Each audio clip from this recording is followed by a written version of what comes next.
Shepard sa objaví na albume Michailova Roots, keďže vyšiel von track Pac-Man. Začal som rapovať v 13, je to x rokov, stále odjebem strop, keď chytí mikrofón. Je pravdepodobné, že Karla pustia do domáceho väzenia, čo by mohlo byť super, lebo by mohol konečne naplno tvoriť a tráviť čas s chalanmi. Iso dával tento post. Nick tento bude zasú James Cola na albume Down for Life na songu Money Make. Do presou jak gorila jak Kong. Jsem lucky jako Luka, číslo 7 jako Bond. Každý den bohatší a nemyslím netvor. Karlo oslavil svoje 35. narodeniny stále za mrežami. Ronny sa stáva ambasádorom Oktagonu.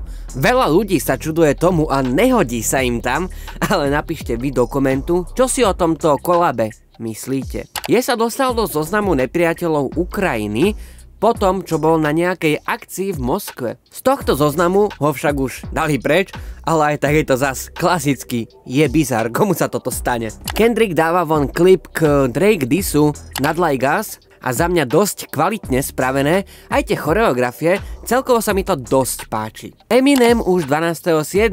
vydáva svoj album The Death of Slim Shady, Coup de Grâce, dal von aj trailer, ktorému absolútne nerozumiem, ale ten záber jeden si pamätám z Houdini klipu. Travis Scott už odštartoval túr po Európe. 18.7. je v Prahe, tým čo sa im to podarilo kúpiť, gratulujem a užite si to tam aj za nás.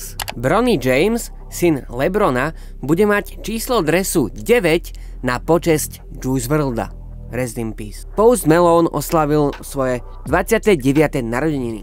A čo zaujalo vás počas predošlého týždňa, čo som nespomenul? Napíšte to do komentu, určite sa zapájete do ankiet, ktoré pre vás robí MyBoy Sled, shoutout jemu. Followujte Instagram, kde zvyknem pridávať nejaké zákulisné záležitosti.